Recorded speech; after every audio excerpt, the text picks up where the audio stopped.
Well, here we go, everyone. Welcome to Get This Rugby Podcast. We're on to episode 23, the grand final edition, with the legend Chew. How are you, mate?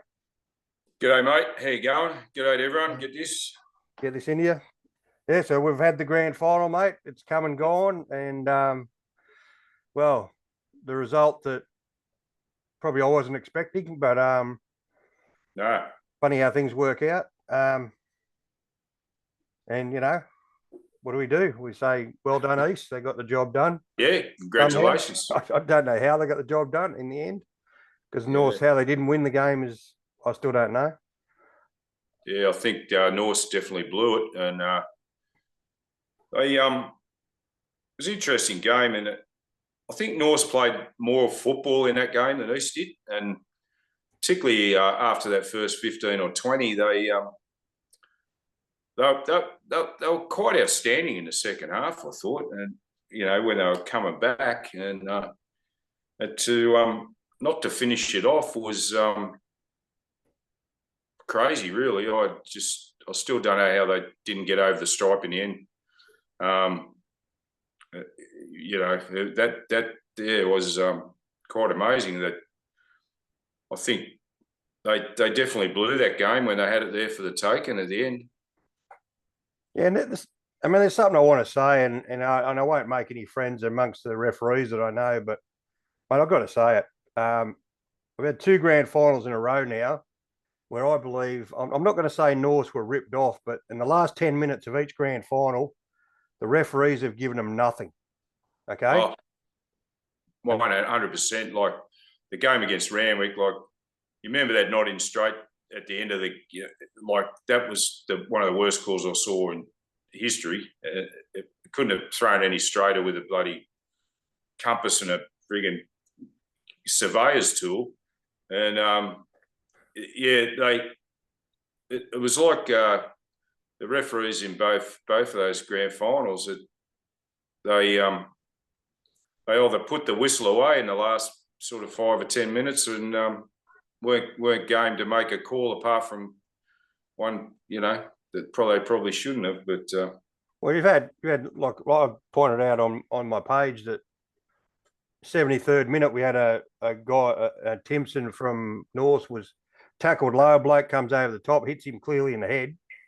The bloke goes on the ground. There's not even an advantage, nothing. Then I was surprised at that one. Yeah. And then the same play, they spin the ball out wide. North on the attack, and an East guy pushes the Jevons fellows in the back, causes him to knock on the ball when he didn't have the ball. And there's a penalty there. So there's two kicks at goal. Yeah. And then there was another one a little bit later, another high tackle. So there was three. And we're talking about Angus Gardner, who's an international referee. I mean, what's going on there? I mean, well, I thought he was a bit pedantic early, and then if you're going to play, it was like he just wasn't consistent enough for me. You know, if you're playing one rule, we'll play it. And I thought like early on, he was really particular around the rucks and little tiny offsides and stuff that didn't have a lot to do with anything. But at the end of the game there, I thought North could have got, you know, that last couple of minutes there when they were on the line. I thought North could have easily got a couple of penalties for stuff around the ruck and offsides and stuff. They were camped I just don't think he was game to give a penalty where they kick a goal and win, you know. And you know what? That's a bit of a pattern we see in the game. You know, and like I don't like to see it, mate. Have the courage to make a call. You're there to call the game. You're not there to decide the result. Yeah. I'm all for referees starting to buggery out of it, but they can't sort of inject themselves in one part of the game and then decide they're not playing that rule anymore or whatever. But I just thought at the end there, North probably did enough. And look, it was their own fault they dropped the ball over the line. But I still can't believe they did that. Oh, it's got me. Yeah, you know. But that being said, look, they came first and they won the comp, and they, you know, whatever stains might be upon it over the issue of the points all season, but they won the game fair and square, I guess, or sort of fair and square. Good luck to them. They did what they had to do, and they held on at the end. They kept coming. That's for sure. Yeah, we'll put that aside, what we just said. But I think another point too is that, like, I wanted to sort of go through the game. Yep. So if you have a look at how the game sort of panned out, like East started quite well, which has not been something they'd done most of the season almost. I mean, they had North looked like they came out really. They were a little bit down. It's like they didn't wake up for 15 minutes, you know. Yeah, and I mean they scored. And East got an early penalty. Then they scored that really good try through Teddy Wilson when Lancaster broke down the wing.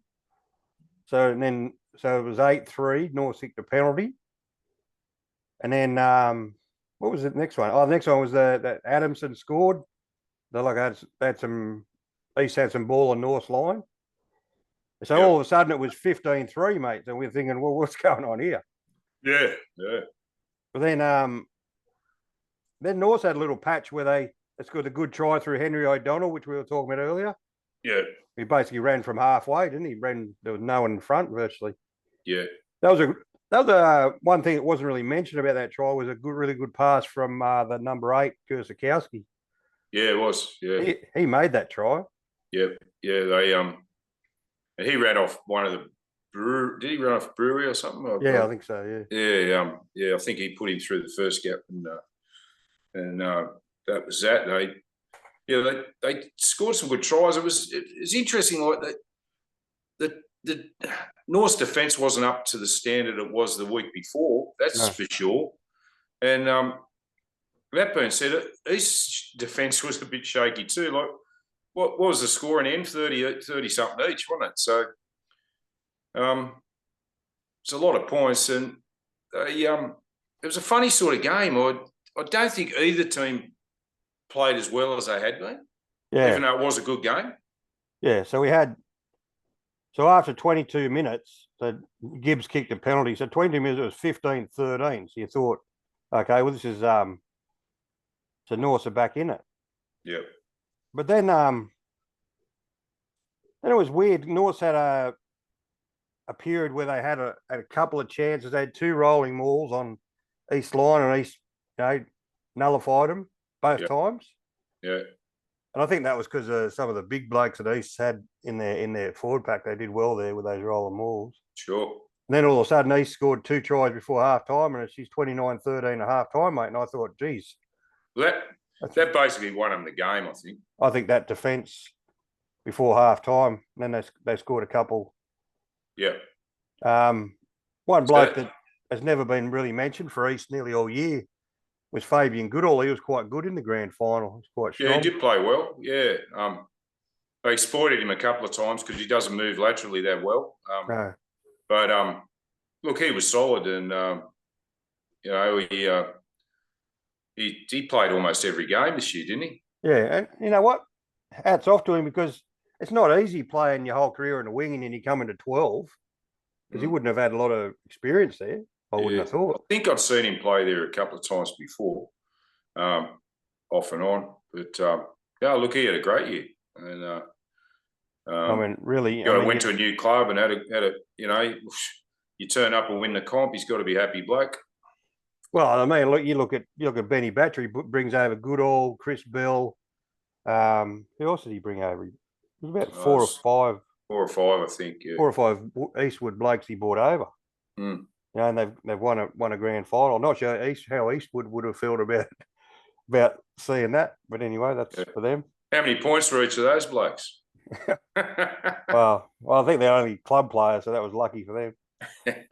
But then after half, it's still when I think you still accrued points when you come from a first grade team and another club. But whatever it is, I can't remember how it all worked out. Anyway, never mind. I think it's still. I don't think it matters if you change clubs. I think you used to. Your points do go up a bit, I think, but it also depends how many rep games you play. That's how it works out now these days, I think. I remember years ago when they brought it in to stop guys just going to different clubs en masse, and like stopping clubs buying a comp, from knocking off players from other clubs. And look, it happens in every part of the world, though. Like if you go play in Europe or England or wherever, you can't have, 10 overseas players. You might be allowed 2, and the same sort of deal. It's not as if it's unique to here. It happens all over the place. Yeah, that's right. Yeah. Well, I remember it wasn't that many years ago when, they were all pinching players from Penrith, and they brought in a rule that if you took a Penrith player, it was going to cop you 20 points. So then teams stopped pinching them, but that seemed to die in the arse too. Yeah. So anyway, after half time, we saw North come out a lot better. Your bloke you talk about, like Michael Scott, he scored a try from a rolling maul. Yeah. This was the problem, mate, though. This was the conversion that Jude Gibbs missed. So this is I would have kicked that. Fair dinkum. It wasn't a hard one, really. That's probably 2 grand finals. He's missed a simple kick that's cost him a game, realistically. And you know what? I don't know. I really don't. I don't want to go hard on the bloke, really, but he's not had the best game in the grand final. And there's no hiding from that, really. I think Norse looked better when 12 Brewery comes into 5'8", and because he takes the ball forward and just seems to spark them, like they get going. And I think really Norse should be looking at, if he keeps playing, and I hope he does, I'd be moving him to 5'8" because he can kick. And he just seems to have more direction in attack, and he's obviously a better defender as well. And they could, with his brother being away, they could possibly drop Gibbs back to fullback, where he doesn't have to do that sort of thing, and he can just catch it and kick it, I suppose. But he's definitely not giving him any spark in attack. He's standing still and running sideways and telegraphing everything, and I think he nullifies their attack a bit, and that's a problem. I think all he needs is a bit of good coaching to get that out of his game and get him taking the ball forward, and I think he'd be fine. Yeah, I think he just needs a bit of a reset over the season. He just tends to shovel the ball on too, and doesn't. Yeah. A couple of times there where he threw forward passes because he wasn't looking where he passed the ball. Yeah, and then like that point in the second half where he got the ball and he seemed lost, didn't know what he was doing. Next thing he's held up for a maul. So yeah, he's it's a pretty crucial play. He hasn't had the best year, and I thought he was better last year actually. And you have a look. I'll talk about it in a minute, but there was something he did a little while later that led to East scoring the try that basically won him the game, really. Yeah. So that was 29-18. He missed that kick. And then like 8 minutes later, that Henry O'Donnell scores his second try under the post. That was a beauty. And that was, he beat like 3 or 4 guys with that run. Great try, that. Real good try. He must be bigger than he looks, Pete. He looks. Yeah, I think he's quite strong too. He's probably deceptively strong and quick. He's kind of long, and I think he's moving a lot quicker than what he looks, and he must have a certain amount of strength and power, because I thought he had a really, really good game. He did 4 or 5 really good things in that game, and he played well right through. And I think he's got a big future, that kid. You know what struck me in the grand final? I was watching him. He had a bit of Dan Herbert about him. Oh, yeah. Remember big Dan Herbert played 13? Yeah. He was a strong, different style. Dan didn't have the pace that Henry's got, but Dan was a big, strong, bloody ball runner, could dent the hardest line. Place to play in the backs, the outside centre. You've got to be able to defend, usually 2 blokes, and then you got to be able to move laterally. You got to be able to be good in attack. It's a hard position to play well. Yeah, and I agree. Yeah, you can't just craft a 13 out of something else. Like you can often move blokes to 12 and get away with it. 13 is a real specialist position, I reckon. And if you got a good one, I'll tell you what, they're hard to find. That's right. So that made it 29-25, and that was 57 minutes. So that was, game was on, mate. And then like 5 minutes later, mate, one of the best grand final tries I've seen, that Ed Timpson, the 7. Mate, he ran from halfway on his own, nearly beat bloody half a dozen East players. Yeah, it was a great try. Now what got me about this was that I think he kind of took it upon himself. He really targeted, like he had a go at Charlie Gamble the whole game. And apparently, a bloke was telling me he was near the sideline on the day, and they were doing something near the sideline. At one stage, Timpson goes to Gamble, "I want your Waratahs contract." And I thought that was quite funny. It was. I thought the forwards, like those two in particular, like at the breakdowns and the scrums and lineouts, I thought they kind of nullified each other. It was like a stalemate in the forwards. It was. I didn't think anyone really got on top. I thought Norths were going to be better in the set piece. Both teams' lineouts were a bit dodgy. Both teams missed, and the scrum, I thought Norths were going to go better.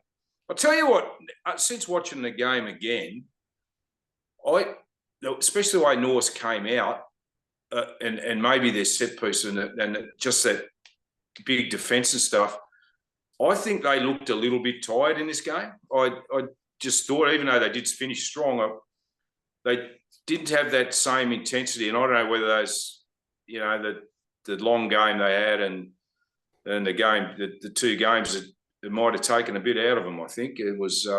I'm not sure. I'd have to ask one of the players, I guess. But it kind of, I just thought that might have been why their scrum wasn't quite as good. They weren't as dynamic at the breakdown, and they weren't as strong in defence because Eastwood weren't doing anything fancy that was anything to bamboozle them. And I thought they might have been just a little bit off, Yeah, and it's funny you mentioned the line-out, Stu. I think this is a pattern we've seen the whole season. The line-outs were terrible. Like, how many times did they overthrow at the back?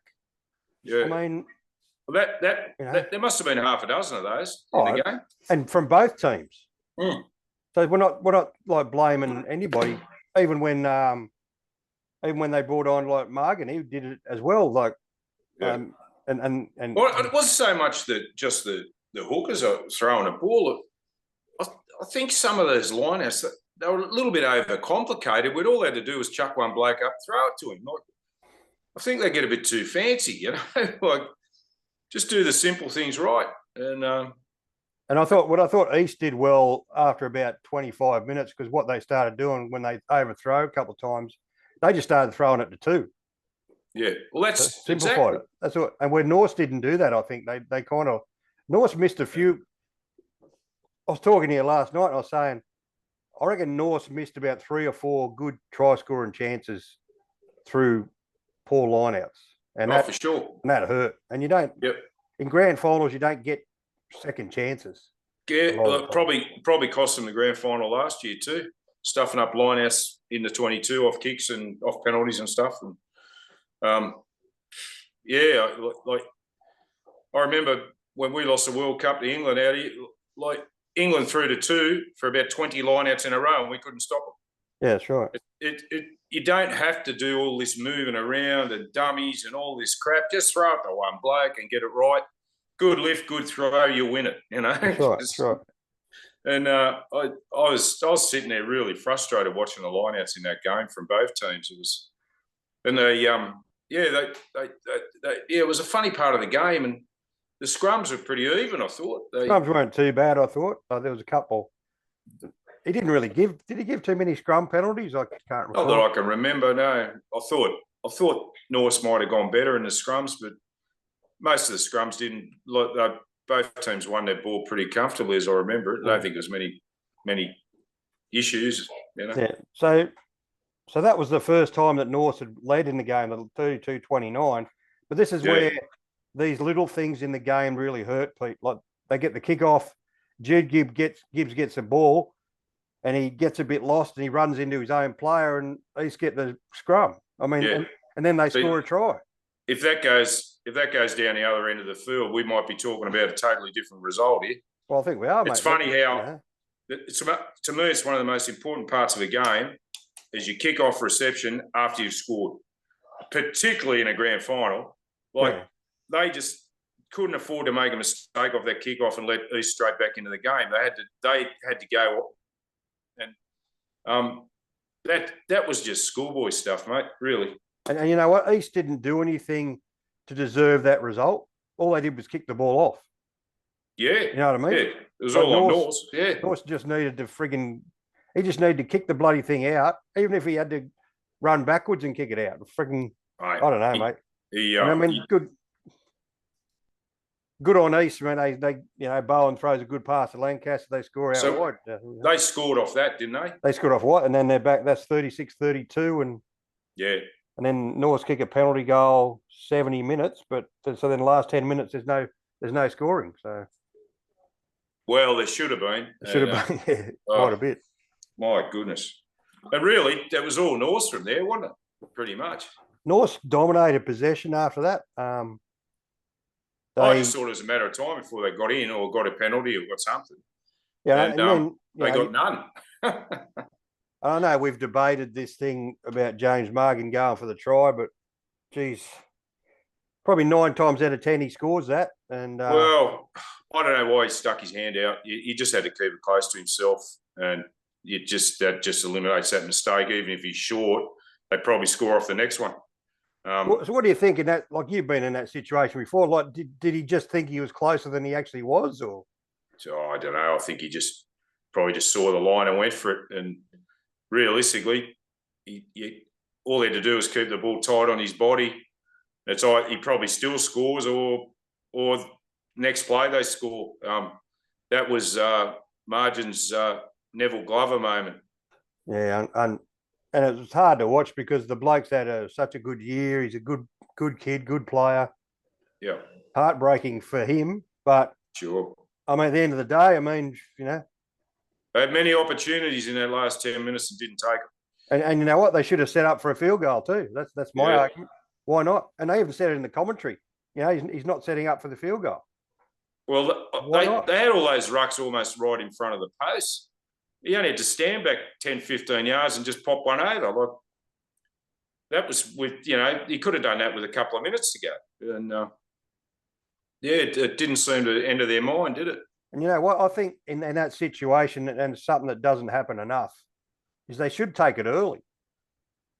Like, why not take it with 10 minutes to go? Yeah, well, it puts the pressure back on East, doesn't it? And but they had opportunities. When they were having a hard time getting over the line there, like, what was wrong with a couple of minutes to go? By the time they kicked off, they would only had to run around for a minute, I just couldn't understand it. I suppose they thought they were going to score the try, and they probably should have. But you know what? It goes back to. It goes, unfortunately, and I'm not picking on Jude, but it goes back to poor game management, and that's where good tens that they. If Daniel Parks had been playing in the game, Max sent me a message. He said Norths win the game. Oh, fuck it. He wouldn't have missed the kick, and he definitely would have popped one over from there. No. Oh, Parksy would have eaten up that field goal, mate. Well, look, I go as far as to say, had a lot of other 5'8" been in that position, they probably would have kicked the field goal, and because they only needed the kick, like they didn't need to score a try. It was. It was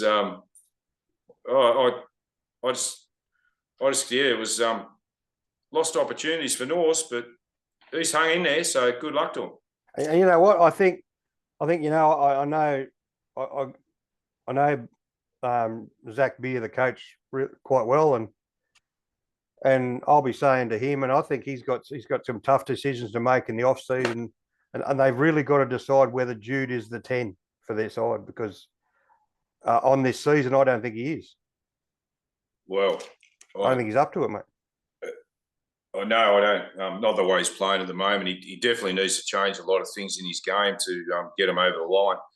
And, it'd be interesting to see who they got next year, whether the skipper, what's his name? Harry Bury, yeah. Harry, if he plays next year. Because he must be in his 30s now. I don't know how much they'll see that 13. And then I don't know if Sam Kitchen he was, is he going to keep playing? I think they've still got a fair few young blokes in that side. in the 7, the 8. You got margin coming through, and look, I think they'll still be all right. But gee, mate, I don't know how you get over losing 2 like that. That's a hard one to take. You could probably you think to yourself, I can lose 1 grand final and get over it, but 2 of them, mate, you're just adding to hurt. I don't know. It's almost becoming like Warringah of the 90s, mate. Mate, it's going to be real tough for North to get back there again next year. I think it's a big ask after losing 2. That's probably, if you get a bit of a turnover of players, it's probably not as bad. But if it's basically the same crew, geez, yeah, it'll be tough. But look, they're good. So, and the whole club's good. So that I wouldn't be surprised if they're at the pointy end again. But whether they can win it or not, another thing, isn't it? Well, let's that's North. So let's be fair and we should talk up the team that won the game. Sure. And they finished minor premiers. They've won the grand final. Mate, there's a few blokes I want to talk up. Like you look at Josh Boxer, the captain. He was just running around for Southern Districts a couple of years ago, going nowhere really, and now he's a premiership captain, mate. It's a big effort. Yeah, he had a good year for sure. And that Jamie Adamson, the guy from the UK, he had a really good season. Yep. I mean, when they got back, look at them. When they got back, Charlie Gamble, Lee Warner, they got that big key, Amasatero, Julian Heaven, the hooker. I mean, that Julian Heaven's a good story too. He was 2 years ago. He was playing in France in bloody, not even in the major divisions, in the lower divisions, and he comes back, plays second grade last year for East, and ends up at the Waratahs this year. Yeah, you can do it. Good story, isn't it? Yeah, it's they should be doing that with a lot more blokes that do things like that. And it is a good story, and he's had a good year. And they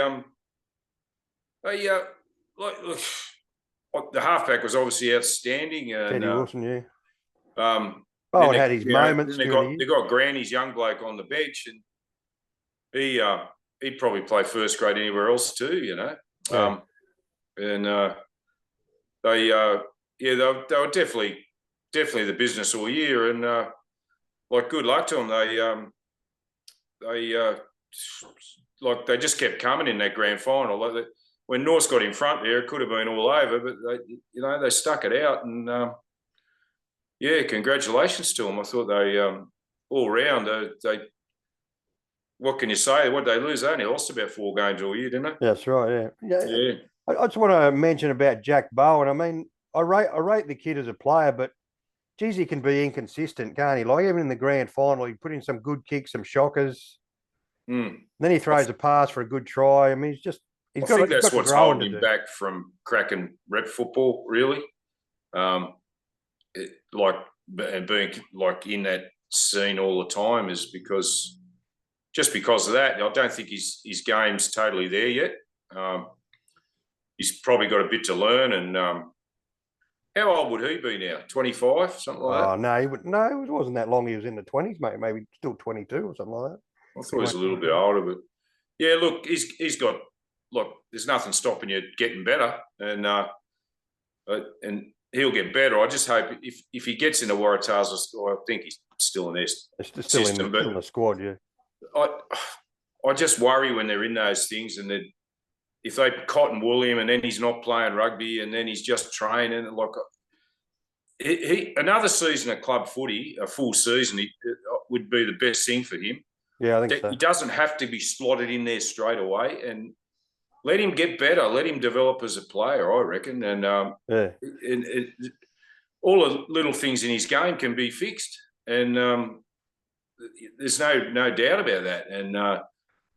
And sometimes when you get in there and you become a professional trainer and you're not getting game time, you go backwards and not forwards. And I think look, he's got heaps of potential, and I hope he's playing a lot of club footy next year.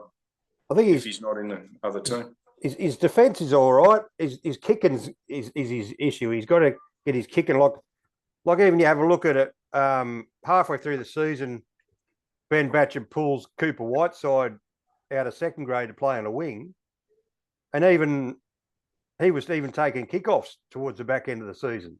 And Mate, he can kick, that fella. And he takes goal. He could goal kick really well. So Bowen wasn't even goal kicking by halfway through the season. Yeah. I think he gets a little bit rattled, when he's under pressure and stuff like that. But that just comes from experience and playing footy. You don't get it. You don't get it at training. You get it from playing. And I think he's still got a very good future in front of him. And yes, but you know what worries me about it a little bit? I think I look at his old man. His old man was a talented player, but I'm not sure his old man got the most out of his potential in his career. Even though he played for the Wallabies, I think he could have been a lot better. Yeah, possibly right. And I just hope Jack doesn't go down that road, because I think he can be better. Yeah, I just hope that the rep team thing doesn't stunt him, because I've seen so many young fellas, they put him in there and they end up ruining him. And that's right. He just needs more like when I say coaching, just on those little things in his game, which I'm sure his old man could help him with, and just playing footy and getting experienced, and he'll be fine. I just think he needs footy. Yeah, and that that Darby Lancaster they got to play on the wing, who'd been in the Wallaby squad, only a young guy as well. Yeah. He's certainly got a future. Interesting to see. It was interesting to see that he wasn't playing for the Wallabies yet, but he was in the squad. But I don't know what the plan is for him. Whether they're just sort of guiding him through at the moment. Yeah. And I mean, the fact that they had that big Englishman, Chris Bell, at 15, I think that was a big thing from Ben Batcher as well, because it settled the team down a bit. Oh, mate, he was solid. Like, I remember when he was playing at Eastwood, he's a very good player, that guy, and he just directs them around the paddock so well. He's the sort of bloke you want a fullback. He's just like a rock, and kicks the ball so well, and just doesn't make mistakes. Nothing flash, but geez, he does everything right. And no, he was outstanding. Yeah, I mean they didn't actually use. It was interesting. They only didn't use their bench much in the grand final. They only brought 3 guys on the grand final, which was unusual for them. Yeah. And then Jack Grant, as you say, didn't even get on. But you got to take your hat off to Ben Batcher, mate. He's done it. He's had Billy Melrose there, Jed Gillespie with him. They won a premiership. So what can you say? They can't take it off him. No, can't take it on him. He had plenty of cattle, but you still got to win. And well done, Ben. They got home, and well done to East. He's had a great year. Like all the teams in the grand finals, was just a sensational result for the club. Now, if you were going to give it, like I don't think they gave it on the day. If you were going to give a man of the match in that game, who do you give it to? I've been struggling with trying to come up with it. I thought maybe, I thought Charlie Gamble originally, but then I thought the North 7 was probably as good as him. I thought they nullified each other. I really liked the things that North's outside centre did. Just like in a losing team, I thought he was very, very good. Yeah. Gee, it's a tough one, isn't it? Like I thought Teddy Wilson started the game well, but then he sort of he did a lot. He had a quiet second half. Just for the 5 outstanding so things the guy at outside centre did was so good, but I don't know, to tell you the truth. As an individual performance, I thought he played really well. And for Reece, I'd probably still go with Gamble. I thought Gamble or Adamson, because Adamson was everywhere in that game too. Well, there you go. You could probably toss 2 sevens virtually. Well, Adamson is a 7, so they're really like 2 sevens. Yeah. Actually, he did play very well. So, I'll take that back. I don't know. You could toss up between those 2 probably. But at the end of the day, I thought the tied 5s were very even from both sides. And nothing much in that. And the 8 and 7 for North played well, and same, the 6 and 7 at East did. So there you go. But North's got better pay out of their bench, I thought, on the day, but at the end of the day, East got the job done, mate. 55 years is a long time to without a Premier, mate. Do you think the party's probably still going on, mate, over there? I don't know. Yeah, I reckon it might be. So they lost second grade. Manly won, right? Manly won second grade, which was yeah. So this is something I want to talk to you about too. Like Manly won second grade and they finished sixth in the regular season. Yeah, wouldn't have happened too many times. No, so but Manly had actually beaten East a couple of times earlier in that year. So third grade went to Randwick, didn't it? Randwick won third grade. That was a pretty close game. East won fourth grade. Yep. And then East win first Colts and third Colts, and Uni win second Colts. Yeah. They're all up East and won 1, 2, 3, 4 comps out of 7. Yeah. How about this for a stat, mate? Big year, isn't it? How about this for a stat I worked out last night? First time in 20 years that Uni haven't won a senior grade premiership. How about that for a stat? They're only in one grand final. Did you end up finding out how long it had been since Uni had missed first grade semis 2 years in a row? Yeah, it's in the mid-90s. Yeah, right. I knew it'd be a fair while ago. So it was pre, if you could, without wanting to offend anyone, it was pre-scholarship days, you could say. Yeah, possibly. Yeah. But they've won like first to fourth grade. I'm talking seniors. They'd won a premiership every year going back to 2003. Yeah. So that that's quite a record. And then what are we? I was saying to someone last night, what are we saying about? Is this changing of the times changing now? Like Uni's power is gone. What are we saying? I don't know about that. They had 3 pretty good Colts teams this year. Look, I think they'll still be strong in the future. I think with East, maybe they've just got a cycle at the moment where they've got a lot there. Look, one thing about East, and I don't know whether that's why it's reflected through the whole club. I just think they've got a big advantage playing at home on that turf, on the carpet, and when no one else plays on it. I think it's difficult for other teams to play there, and just because they're not used to it. And I think that's a big thing. You obviously still got to play, and you still got to win. You still got to be good, but I think it is a big advantage that East have got there. And also, let's be honest, Pete. And it's not something that's been talked about much. It's a very, it's a wealthy area. It's affluent.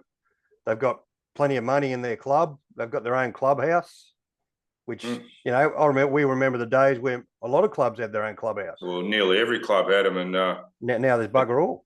And most of the clubs that got rid of them haven't done very well since. Then it's there's only a few now: East, South. You could technically say Warringa's got a clubhouse, I suppose. Well, sort of, but I think council run it, don't they? And council owns it, yeah. There's not many left. I think East and South might. Who else? That's about it, I think. Manly don't even have one anymore. No, North don't. Gordon don't. Gordon lost theirs. Parra don't. West don't. Yeah, I think we might have. Penrith used to. But East and South might be it for clubhouses now. I think on the ground, and geez, they're really good things to have because they are good money spinners too, and good for the clubs having your own club right there. I think something that maybe some clubs need to look at, like if it's possible, whether they can get something like that back. Like I still can't believe that Randwick ever got rid of their club. It was right across the road. It's just so good for the social side of things and the supporters and the officials and everybody. It's a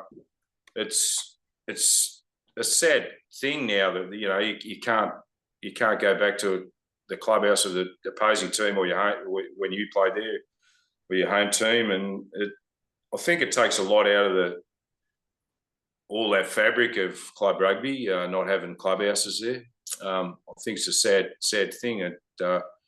It's something I suppose they could bring back. Well, I don't suppose it'll be like it used to be just because of the money involved, but it'd be good if they made an effort to have some sort of setup at their ground in some form, Yeah, where you got a place that can do it. And like Ringa do, and sort of, I think who else does it? A couple of other clubs have got facilities inside a grandstand, somewhere they can do stuff like that. But But anyway, well, let's think about like a few quick things before we go. So obviously, team of the year, we've just given that to East, so I suppose, but they won the comp. sure. So.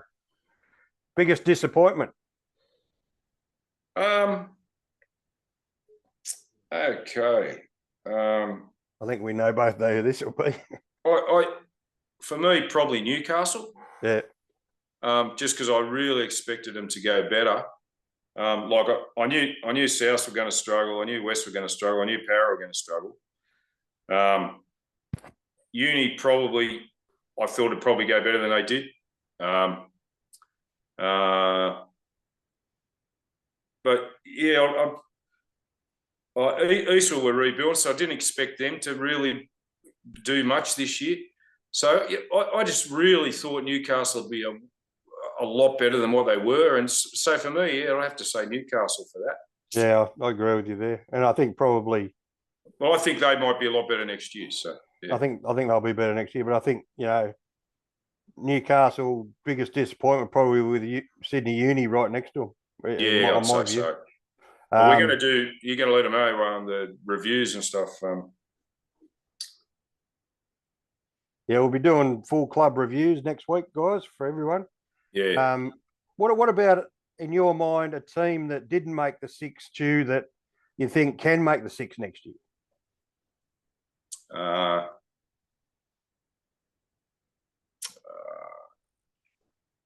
I'm thinking maybe Eastwood. Eastwood or Uni, I'd say. Because I think they'll both... I'm not sold on Uni, but I think Eastwood will gradually improve, especially if they recruit some more forwards. Yeah. I think they need a bit, but I'd just looking at it.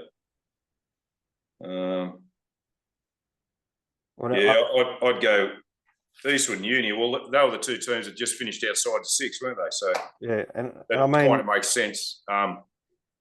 Eastwood have got a lot of improving to do. So do Uni, but I think they've got a good bunch of Colts coming through as well. And I don't know what's going on with the coaching at Uni next year, but I think they'll be there or thereabouts, and Eastwood as well. But I expect Eastwood to improve as well, for sure, because this year was sort of a big rebuilding thing. So, and it'd be interesting, we've seen Phil Blake take over West, Scott Farver South. You would expect some sort of improvement there. Oh, for sure. Look, I think West will improve. Blake is a great coach. So is Scotty Farver at South. But I think I wouldn't expect those teams to win the comp next year. I think South is probably the hardest job in footy. Yeah. That's probably a 3-year thing there. Yeah. To get anywhere near where they've got to be, because they are in trouble at the moment. And West, I expect to see a lot of improvement out of them last year. If they do all their things right, they could be another team that's knocking on the door to make the six if it all goes well for them. But I think that might be a bit of a couple of year project as well. Yeah, and unfortunately, I can't see two Blues going anywhere but down the ladder, mate. I hate to say it. I really fear. I think at the moment, everything in the club at the moment, the way it's all set up, it's unsustainable how it is. They're in a lot of trouble, and I'd expect West and South to bypass them this year, go straight over them. I think Hunter will get better, but it's going to depend on how DC can recruit with his new role. And yeah, they've got to get all those clubs up there behind them and pick up players there and get the community behind them. But one way of doing that, start winning a few games, and I think Newcastle will get behind that team, and that's what I expected this year. But I expect them to move on to really improve this year as well, because they can't do what they did this year again. And we've got to keep in mind, too, like East have gone from 10th last year to premiers. Yeah, so it can be done. Remarkable turnaround, isn't it? Well, 8 Waratahs has helped, but yes, and a few other imports. Like it's a totally different team, it is. They've totally turned it over. Whether they can sustain that, it probably depends how many of them stick around and how much do they see of each player. I'm not sure. And I'll be interested to see out of that grand final that they had all those Waratahs, how many of those Waratahs that they had will spend more time in the actual Waratahs and graduate to Wallabies. Yeah, possibly. Because then next year they could turn around and only have 2 or 3 Waratahs players. I can't see East having the same team running around next year. I think that's the majority of that team might only just be a one-off. It's I'm not sure. Look, I don't know the ins and outs of who's going to be there or not. Well, I know. I'd be surprised if they've got the same lineup. Well, out of that team, I can tell you, like that Jamie Adamson, he's going back to the UK. He's been signed by Bath, I believe. Yeah. So he'll be, he's keen on getting into the England setup. He's already been in the England Sevens, I believe. Most of those East Waratahs are still signed. Yeah. From what I've been told. Bell might not be there if he might go over. Who knows? And obviously you'd think Teddy Wilson's going to spend more time at the Waratahs after the back end of this year. Geez, you'd think so, wouldn't you? People are talking about him maybe even for the spring tour too with the Wallabies. Yeah. No, I don't know. Yeah, look, he's a very good player and he should be in the provincial team somehow, I'd say. Look, there's only, mate, when I talk halfbacks, there's only one bloke I go to talk about, and that's Josh Holmes. And Josh rates him, so that was pretty much says it all for me. Yeah, for sure, mate. I'll rate him too. He's good. Well, it's been a great season, really. It's been an interesting season. We've survived the season. Yeah, we haven't been taken off the air. No. I don't think we've been too controversial, and it's been fun actually. And thanks to everyone for checking us out on YouTube, and it's on Facebook too, isn't it? Yeah, I put it on Facebook as well. And and as I said, and next week, guys, we're going to start. We're going to review each club, so we'll get into a bit more detail. We might have to do it over 2 days, so we might do 6 one day, 6 the other. Might even try and get some. I might try and talk to some of the coaches, see if they're willing to give us a comment or something. Yeah, that'd be great. Yeah, and we'll do that probably end of next week. Probably Thursday and Friday next week. Yeah. And a little bit of exciting news for you boys. We got 2 things to tell you. So over the off season, our Yesterday's Heroes podcast will be ramping up, and we're hoping to get Simon Poitevin as our first one, probably in October, I think, Stu. So yeah, like probably that. Once I get back from my holiday, and we're working on a few, so we should have some entertaining guests. Some of them might get us taken off air. But we might have to have a dump button for a few people. Yeah, I reckon. And also, I know some rugby people that I know, they love the NFL, mate. Me and Stu are going to do a bit of a NFL thing coming up. So season starts this week, and I love the shit. And go to Niners, and we might do that in the next week or so, I suppose, and see if we can do something with it anyway. And to declare I'm a Raiders fan, so I think we'll go a bit better this year. Yep. Might even be a Raiders 49ers Super Bowl, mate. That'd be a good day. You aren't good enough. I agree with you there. All right, mate. Thanks for the year. All right, you too, mate. We'll talk next week. And thanks for watching. Thanks for everyone for the support this year. Get that into you. All right. See you later. All right.